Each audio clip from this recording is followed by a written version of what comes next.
जय हिंद दोस्तों, welcome to my YouTube channel. आज हम दोस्तों ज्योमेट्री के बेसिक कॉन्सेप्ट्स, बेसिक फिगर्स के बारे में थोड़ा डिस्कस करेंगे। कोशिश करेंगे कि आपको ज्योमेट्री से रिलेटेड जितने भी फिगर्स आते हैं वो आपका क्लियर हो जाए। ठीक है, याद नहीं करना, रट्टा नहीं मारना, एक एक चीज को समझ समझ करके करते जाएंगे। ठीक है, चलो स्टार्ट करते हैं। ज्योमेट्री में बहुत सारे बच्चों का क्या रहता है, कंफ्यूजन रहता है, डाउट रहता है। उनको समझ में नहीं आती कौन सी फिगर कैसे वेरी करती है, कौन सी फिगर का क्या एडवांटेज होता है, क्या डिसएडवांटेज होता है, क्या प्रॉपर्टीज होती है। तो उसी के ऊपर आज हम थोड़ा सा बेसिक कॉन्सेप्ट लेकर के आए। बेसिक कॉन्सेप्ट आपको बताने का प्रयास करेंगे। सबसे मिनिमम जिसे कहते हैं ग्राउंड रिपोर्टिंग कह सकते हैं आप, ग्राउंड जीरो से आपको बताने का प्रयास करें। ठीक है, सबसे पहले आपको पता होगा दोस्तों, इस पॉइंट को आप क्या बोलते हो? ये जो एक नॉर्मली मैंने पॉइंट डाल दिया, इसे आप क्या बोलते हैं? पॉइंट ही डालते हैं। तो ये पॉइंट, जब ये पॉइंट हो और यहाँ से एक कोई भी लाइन आप ऐसे ड्रॉ कर रहे हैं और एक तरफ एरो का निशान हो, देखो ध्यान से, एक तरफ एंड पॉइंट हो, इस पॉइंट का मतलब वह इधर एंड पॉइंट है, फिनिशिंग पॉइंट है, और दूसरी तरफ ये एक्सटेंड हो सकता है, बढ़ सकता है। इसको जितना आप बढ़ा सकते हो बढ़ सकता है। तो इस तरह का फिगर आपको दिखेगा, तो इसे हम कहते हैं रे। क्या कहते हैं? रे। क्या बोलते हैं? रे। एक तरफ फिनिशिंग पॉइंट, दूसरी तरफ एक्सटेंडेबल पॉइंट, तो ये कहलाएगा रे। देखो, दोनों तरफ फिनिशिंग पॉइंट, इस साइड भी फिनिशिंग पॉइंट है और इस साइड भी फिनिशिंग पॉइंट है। हालांकि इतना मोटा नहीं होता है, मैं चूंकि हाईलाइट मार के इसीलिए बता रहा हूँ ताकि आपको इजीली समझ में आ जाए। मोटा नहीं होता है। लेंथ में, लाइन में लेंथ, ब्रेथ और हाइट, कुछ लेंथ होती है ओनली, ब्रेथ हाइट नहीं होता। ठीक है, तो ये आपका दोनों तरफ से फिनिश्ड है, तो इसी को कहते हैं सेगमेंट। क्या बोलते हैं दोस्तों? सेगमेंट। क्या बोलते हैं? सेगमेंट। और अगर दोनों तरफ एरो एक्सटेंड हो रहे, देखो ध्यान से, यही होता है आपका लाइन। यही होता है क्या? लाइन। ठीक है, देखो रे, एक फिनिशिंग पॉइंट एक तरफ एक्सटेंड करेगा, रे हो गया। दोनों तरफ क्लोज हो गया, सेगमेंट, लाइन सेगमेंट। और दोनों तरफ एक्सटेंड हो रहा है, एक लाइन फिनिशिंग पॉइंट के साथ दोनों तरफ एक्सटेंडेबल है, तो इट इज लाइन। क्लियर है? अब आगे बढ़े। चलो, अब इससे आगे आता है दोस्तों, जब दो रे, व्हेन टू रे, एक रे और दो रे आपस में से एक ही जगह आकर के पॉइंट पे मीट कर जाते हैं, तो इसी मीटिंग पॉइंट को हम कहते हैं, जो हमारे जो ये बेंड बना, ये जो बेंड बनने के जो ये जो आर्क बन गया, इसी को हम कहते हैं एंगल। क्या कहते हैं दोस्तों? एंगल। ठीक है, यहाँ पे कितने एंगल बन रहे हैं? एक एंगल बन रहे हैं। तो अगर कोई ट्रायंगल के बारे में पूछेगा आपसे कि ट्रायंगल में कितने एंगल बने, तो देखो 1 2 3, कितने एंगल बने? 3 बन गए। कितने एंगल बने? 3 बन गए। ठीक है, समझ में आता जा रहा है? अब बात करते हैं ट्रायंगल का नाम करना। नाम कैसे पढ़ते हैं? ठीक है, किसी भी एंगल का नाम कैसे पढ़ते हैं? अब मान लो, सपोज करो, अगर हमें इस एंगल का नाम लेना है, ठीक है, तो जिस एंगल का नाम लेना है ना, उस एंगल को हम क्या करेंगे? बीच में वैल्यू रखेंगे। अब देखो, ये एंगल बी कैसे बना? ए से स्टार्ट हुआ, ये रे और ये रे के बीच से कॉम्बिनेशन से बना है ये एंगल बी। तो आप क्या करेंगे? जिस वैल्यू का आपको, जिस पॉइंट का आपको नाम लेना है, उस पॉइंट को बीच में डालेंगे। मतलब आपको बी का नाम लेना है, तो आप लिखेंगे angle A B C, A B C, या angle C B A, C B A. ठीक है, या एक अल्टरनेटिव नाम होता है एंगल बी। ठीक है, अब अगर एंगल ए का नाम लिखना है तो क्या लिख सकते हैं? एंगल बी ए सी। देखो, जिसका नाम लिखना है उसे बीच में रखना, बी ए सी, या एंगल सी ए बी, या एंगल ए। ठीक है, इस तरह से आप किसी भी एंगल का नाम दे सकते हैं। ठीक है, आगे बढ़े, एक एक करके समझने का प्रयास करते हैं। जल्दबाजी नहीं है, किसी भी प्रकार की जल्दबाजी न मुझे है, और आप लोग भी पढ़ाई में जल्दबाजी मत कीजिएगा, क्योंकि जो बच्चे जल्दबाजी कर जाते हैं ना, आगे जाके बहुत मात खाते हैं वो। ठीक है, तो जल्दबाजी नहीं करना। अभी आप लोग को बहुत आगे जाना है, और आगे बढ़ने के लिए एक एक चीज को आपको समेट कर, एक एक नॉलेज को आपको समेट के चलना होगा। ठीक है दोस्तों, चलो अब बात करते हैं, इससे भी थोड़ा सा और डिटेल में आगे बढ़ रहे हैं। अब आपको थोड़ा बता देते हैं एंगल के बारे में।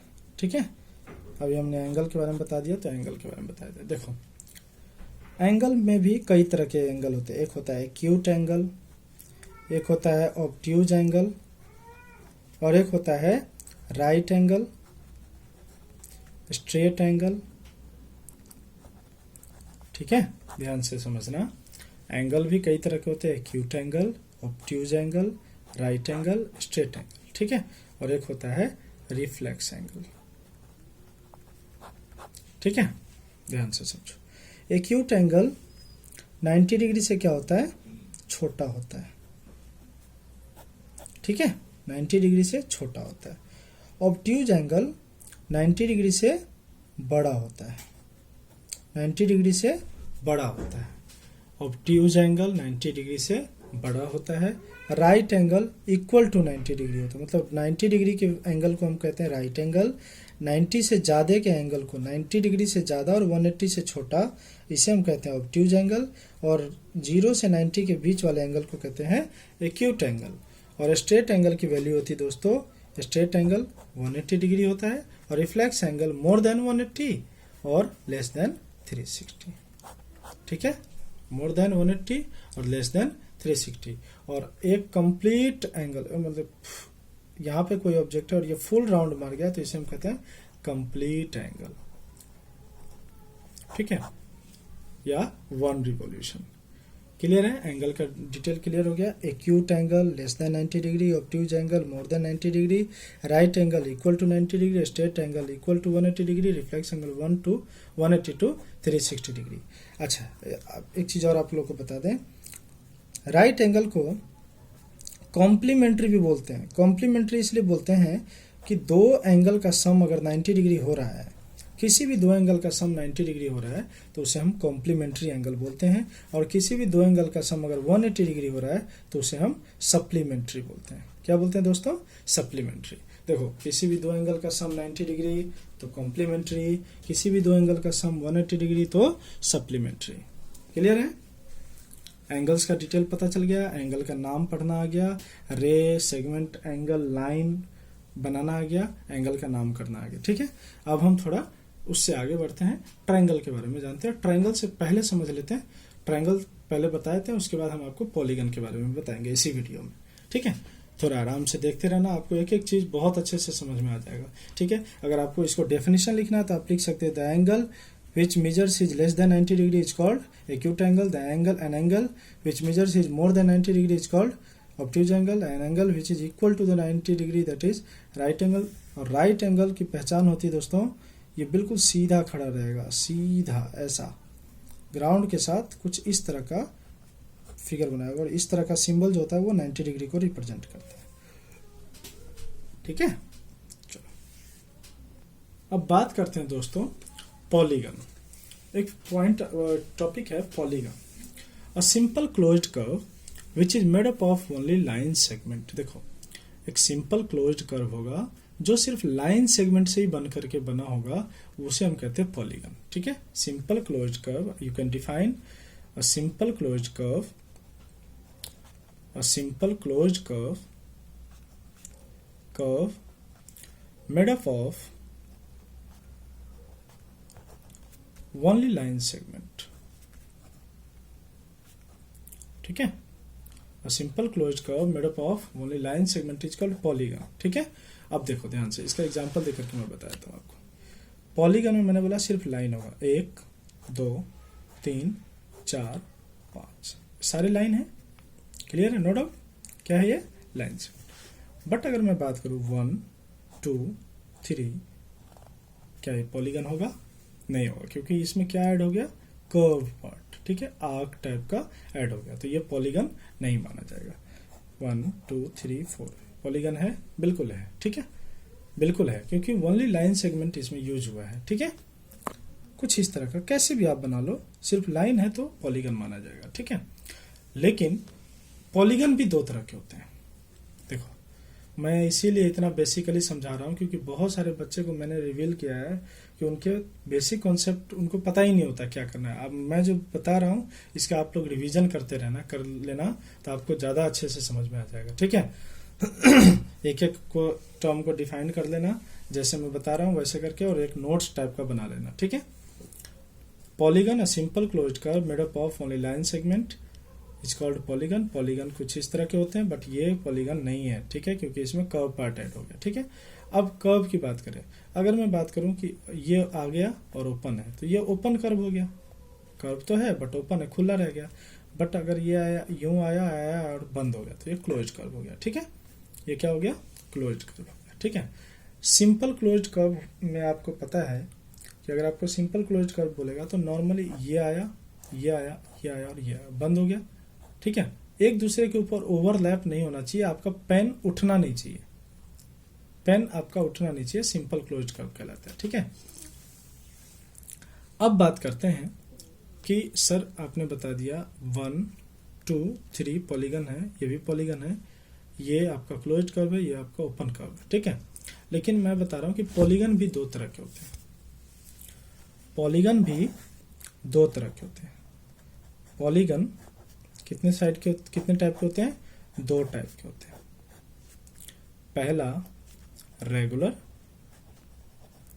और दूसरा इरेगुलर। रेगुलर और इरेगुलर।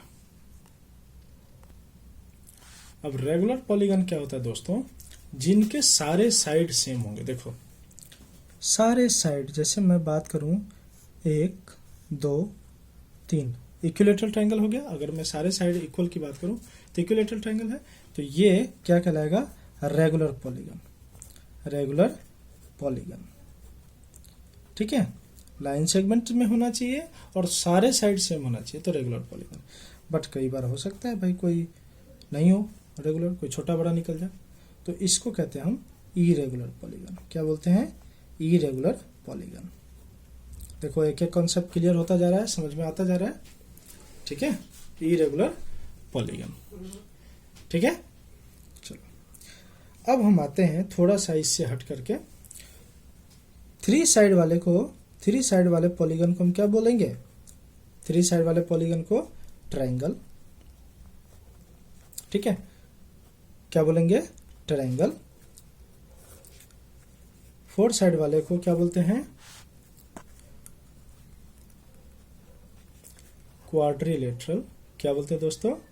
क्वाड्रिलेटरल, ठीक है। फिफ्थ साइड वाले को बोलते हैं भाइयों पेंटागन।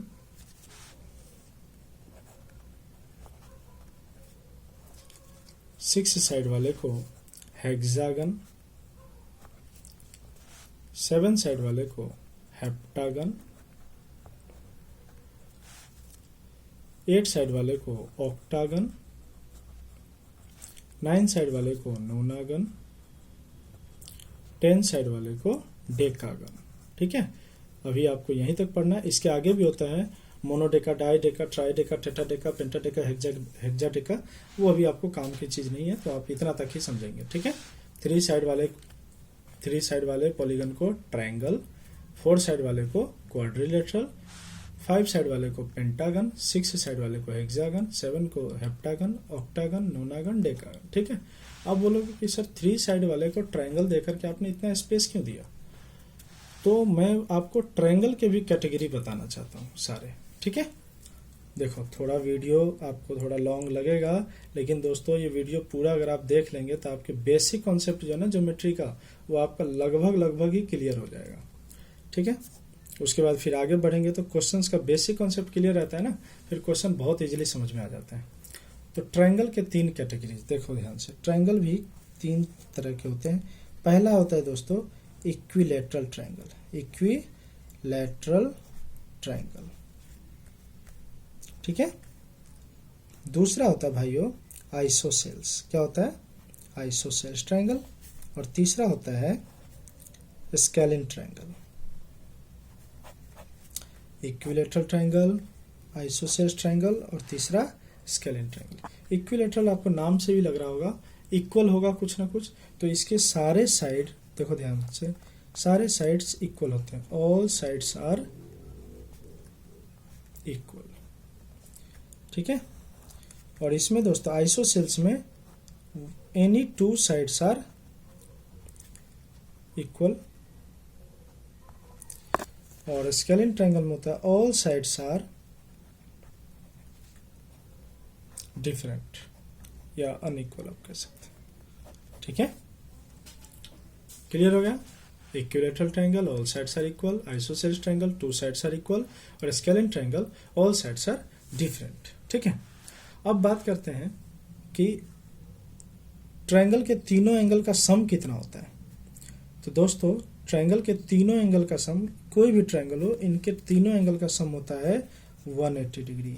कितना डिग्री होता है दोस्तों? 180 डिग्री।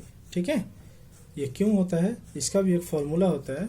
वो फॉर्मूला है n-2 इंटू 180। ठीक है, maximum angle value of any regular polygon is n-2 into 180। अब n equal to number of sides. ठीक है, तो गौर से देखो, n की जगह आपने 3 डाला। 3 क्यों डालेंगे? क्योंकि नंबर ऑफ साइड्स कितना है ट्रायंगल में? 3 है। 3 में से 2 गया तो 1 इंटू 180 दैट इज 180 डिग्री। ठीक है, ये फॉर्मूला देखना आगे भी काम आएगा, आपको समझ में आ जाएगा। तो ट्रायंगल कितने टाइप के? 3 टाइप के। Equilateral triangle all sides are equal, isosceles triangle two sides are equal, scalene triangle all sides are different, और ट्रायंगल के तीनों एंगल का सम कितना होता है? 180 डिग्री। क्वाड्रिलेटरल के दोस्तों चारों क्वाड्रिलेटरल में 4 साइड्स होते हैं, इसीलिए इसको क्वाड्रिलेटरल बोला जाता है। इसके चारों एंगल का सम होता है 360 डिग्री। कितना होता है? 360 डिग्री। ये भी क्यों होता है? देखो, अभी मैंने एक फॉर्मूला आपको बताया, n-2 into 180। Number of side कितने हैं? 4। तो 4-2 इंटू 180, तो 4-2 कितना हो जाए? 2 इंटू 180 दैट इज 360 डिग्री। ठीक है, इसी तरह आप पेंटागन का निकाल सकते हैं। पेंटागन का कितना? 5-2 हो जाएगा, तो 3 इंटू 180 540 है ना। हेक्सागन का निकाल सकते हो 6-2 4 इंटू 180 दैट इज 720।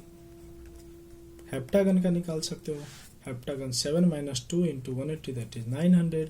तो इस तरह से आप सबका क्या निकाल सकते हो? ये आ जाएगा 1080। तो इस तरह से आप सबका क्या निकाल सकते हो? जो रेगुलर पॉलीगन है, जितने भी साइड्स, 8 साइड वाले, 7 साइड वाले, 7-2 इंटू 180, अगर 7 साइड वाले हैं तो 7-2 इंटू 180, वहां से आप उसका पूरा मैक्सिमम एंगल जो अंदर वाले बन सकते हैं वो निकाल लोगे। ठीक है, उससे आपको किसी भी अननोन एंगल की वैल्यू निकालने में काफी इजी रहता है। ठीक है, चलो अब बात करते हैं 4 साइड्स में आ गए क्वाड्रिलेटरल। क्वाड्रिलेटरल में भी दोस्तों कई टाइप के होते हैं। ये क्वाड्रिलेटरल कॉमन नाउन के रूप में आप समझ सकते हैं, कॉमन के रूप में यूज किया जाता है, क्योंकि जिसमें 4 साइड होते हैं वो सब क्वाड्रिलेटरल। तो क्वाड्रिलेटरल में एक होता है स्क्वायर, आप लोग भी बता सकते हो, square, rectangle, rhombus, kite, parallelogram,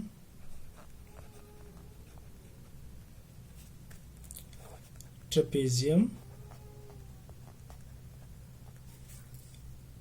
ठीक है, तो 4 साइड क्वाड्रिलेटरल में आपको क्या क्या मिल गया? Square, rectangle, rhombus, kite, parallelogram, trapezium. इस तरह के आपको फिगर क्या कहलाते हैं? क्वाड्रिलेटरल। और क्वाड्रिलेटरल के अंदर वाले चारों एंगल, चूंकि 4 साइड्स हैं, ठीक है, तो 4 साइड्स के चारों एंगल का सम कितना निकलेगा? 360 डिग्री, चाहे वो कोई भी क्वाड्रिलेटरल हो। ठीक है, अब मैं इनके एक एक के डिटेल के बारे में बता देता हूँ, फिर हम वीडियो को क्लोज करेंगे। फिर नेक्स्ट वीडियो में और इससे अच्छा डीपली जानकारी के साथ आएंगे। ठीक है, स्क्वायर। देखो दोस्तों, स्क्वायर के चारों साइड क्या होते हैं? सेम होते हैं, कुछ इस तरह का दिखेगा। ठीक है, आप लोग लूडो वगैरह खेलते हो, उसका जो एक फेस होता है वो स्क्वायर का फेस होता है। ठीक है, चारों साइड इक्वल होते हैं, इसके डायगोनल्स, वो साइड्स सारे इक्वल होते हैं, इक्वल्स भी, एंगल्स भी सारे इक्वल होते हैं। रेक्टेंगल, आपको रेक्टेंगल में लेंथ ब्रेथ होता है दोस्तों, मतलब लेंथ कुछ अलग होगा, ब्रेथ अलग होगा, और इसके सारे एंगल 90 डिग्री होते हैं। ठीक है, और डायगोनल्स इसका सेम होता है। देखो ध्यान से, दोनों डायगोनल्स इसके सेम होंगे। लेंथ, ये दोनों अपोजिट साइड्स इक्वल होते हैं, ये दोनों अपोजिट साइड्स इक्वल होते हैं। अगर ये 5 है तो ये भी 5 होगा, अगर ये 10 है तो ये भी 10 हो जाएगा। डायगोनल्स एक अगर 10 है तो दूसरा डायगोनल्स भी 10 हो जाएगा। ठीक है, rhombus almost same to the square है, बट ये थोड़ा सा ऐसे स्लैंटिंग वे में दिखता है आपको, ऐसा, इस तरह का। ठीक है, इसके भी चारों साइड क्या होते हैं? सेम होते हैं। चारों साइड क्या होते हैं? सेम होते हैं। काइट काइट आपको पता भी होगा सर, 1 2 3 4 कुछ इस तरह का फिगर होता है किसका, काइट का। ठीक है, आप ऐसे समझ सकते हो 1 2 नॉर्मल नॉर्मल, ऐसे मिला ऐसे मिला, ये आपका काइट। ठीक है, काइट में ये दोनों आपस में परपेंडिकुलर बाइसेक्ट करते हैं, परपेंडिकुलर बाइसेक्ट करते हैं, ये साइड के बराबर होता है, ये साइड इस साइड के बराबर होता है, और ये एंगल इस एंगल के क्या होते हैं, इक्विवेलेंट होते हैं, इक्वल होते हैं। ठीक है, अब अगला फिगर है पैरेललोग्राम। पैरेललोग्राम के बारे में बता दें आपको, देखो रटने की जरूरत नहीं होती है। पैरेललोग्राम में क्या होता है, opposite sides are parallel to each other, ठीक है, और अपोजिट साइड्स आर इक्वल भी होते हैं। Opposite sides are equal, opposite sides are parallel, opposite angles are equal, opposite angle भी इक्वल होता है पैरेललोग्राम में, और सम ऑफ एडजेसेंट एंगल, बगल वाले दोनों एंगल का सम कितना होता है, 180 डिग्री। ठीक है, कितना होता है, 180 डिग्री। ठीक है, एक फिगर रह गया ट्रेपेजियम। ट्रेपेजियम, ट्रेपेजियम दोस्तों कुछ इस तरह का शेप में दिखता है। इसमें 2 पैरेलल लाइंस होते हैं, देखो ये लाइंस और ये लाइंस क्या आपस में पैरेलल हैं। पैरेलल लाइन वो होते हैं जिनके बीच का डिस्टेंस ऑलवेज इक्वल होता है। The distance between this given 2 lines are always equal and they will never meet if they will extend at up to infinity. इनको कितना भी लंबा बढ़ा देंगे तो आप ये आपस में कभी मिल नहीं सकते, इसी को हम कहते हैं पैरेलल लाइंस। ठीक है, तो ये 2 पैरेलल लाइन होता है और ये दोनों पैरेलल नहीं होते। इस फिगर को ही कहते हैं हम ट्रेपेजियम।